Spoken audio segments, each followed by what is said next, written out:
उम्मीदवार जयंत कुमार ने वर्तमान सरकार पर जमकर निशाना साधा है।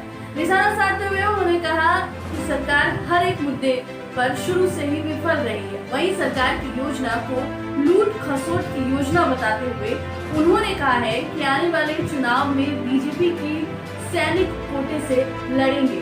अगर बीजेपी से टिकट इस बार चुनाव में क्षेत्रीय मुद्दा क्या होगा सर?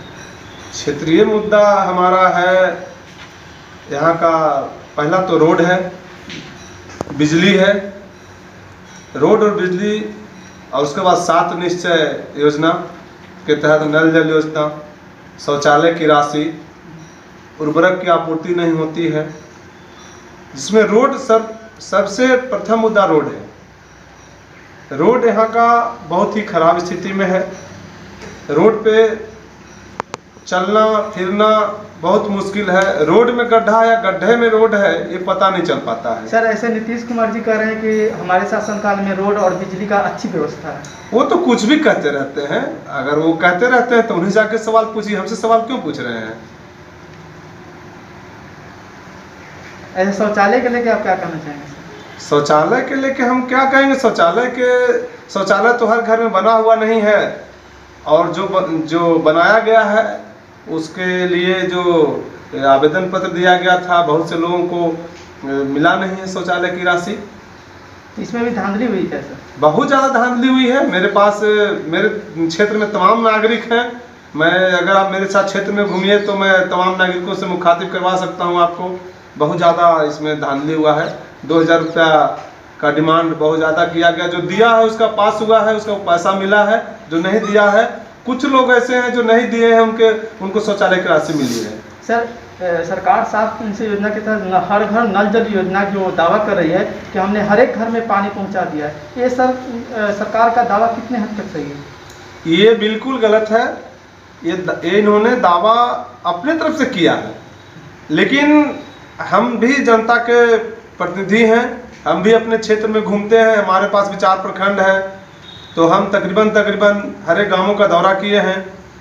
तो शायद ही किसी भी गांव में नल जल की स्थिति सही हो। अदरवाइज किसी भी गांव में नहीं है, कहीं भी इसकी स्थिति सही नहीं है। न तो पाइप सही क्या कहते हैं कंडीशन के अनुसार दिया गया है, न उसको ज़मीन में गाड़ा गया है ठीक ढंग से, और न ही कोई सप्लाई है। मोटर भी गड़बड़ डाला गया है। जैसे बड़ा गांव है, ज़रूरत है 5 HP का, वहाँ डाला गया है 1 HP का या 2 HP का। बहुत सारी समस्याएं हैं। मैं ज़्यादा क्या कहूँ, बहुत सारी समस्याएं। एक असफल योजना है। सर, इस आगामी चुनाव में आप किस पार्टी से लड़ने जा रहे हैं? देखिए, हम तो सैनिक हैं, और भारतीय जनता पार्टी में सैनिक मंच है।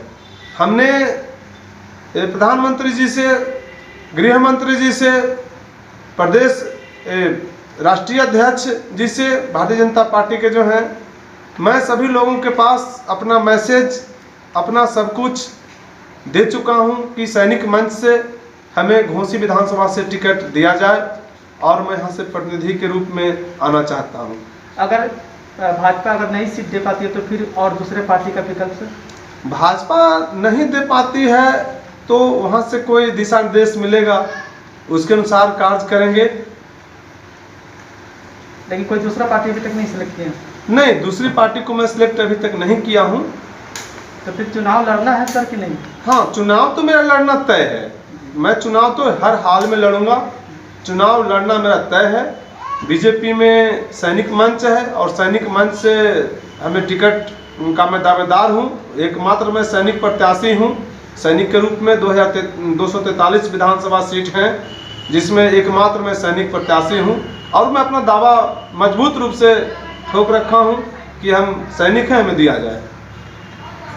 आगामी चुनाव में जो सरकार की बहुत सारे मुद्दाएं हैं, जो सरकार बता रही है कि हमारे यहाँ जो है भ्रष्टाचार कम हुई है, और बेरोजगारी के मामला में भी थोड़ा बहुत क्या अंकुश लगा, क्या सरकार की दावा ठीक है? भ्रष्टाचार का मुद्दा, वो भी भ्रष्टाचार भी कम नहीं हुआ है। भ्रष्टाचार पहले के बनिस्बत जो राज्य सरकार का जो भी योजना है उसमें तो लूट खसोट का योजना है। केंद्र सरकार का योजना ठीक है, जो केंद्रीय सरकार का योजना है उसमें भ्रष्टाचार में बहुत कमी आई है।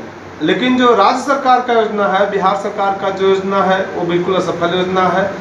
और बेरोजगारी की जब हम बात करते हैं तो ये तो हमारे कहने से नहीं होगा ना। ये तो आप रोड पे देखिए, गांव में देखिए, जहाँ जाइए वहाँ देखिए, हमारे जो युवा भाई हैं, युवा लड़के हैं, बेटे हमारे हैं, वो देखिए किस तरह से लंबी लाइन लगा के। पहले के ज़माने में हम लोग जब परीक्षा देते थे तो हम लोग रिजल्ट ढूंढते रहते थे कि परीक्षा दिए हैं तो रिजल्ट डेली तो रिजल्ट निकलता था, कभी कुछ कभी कुछ। लेकिन आज के डेट में बच्चे परीक्षा देने के लिए ये ढूंढते हैं कि कौन सा मैं एग्ज़ाम दूं, एग्ज़ाम ही नहीं हो रहा है। तो बेरोजगारी तो अब चरम सीमा पर है। अब बिहार का बेरोजगारी का तो कहना ही नहीं है। फिलहाल इतना ही। ऐसी तमाम खबरों के लिए भारत सिटीज के यूट्यूब चैनल को सब्सक्राइब करें और बेल आइकन दबाना ना भूलें। नमस्कार।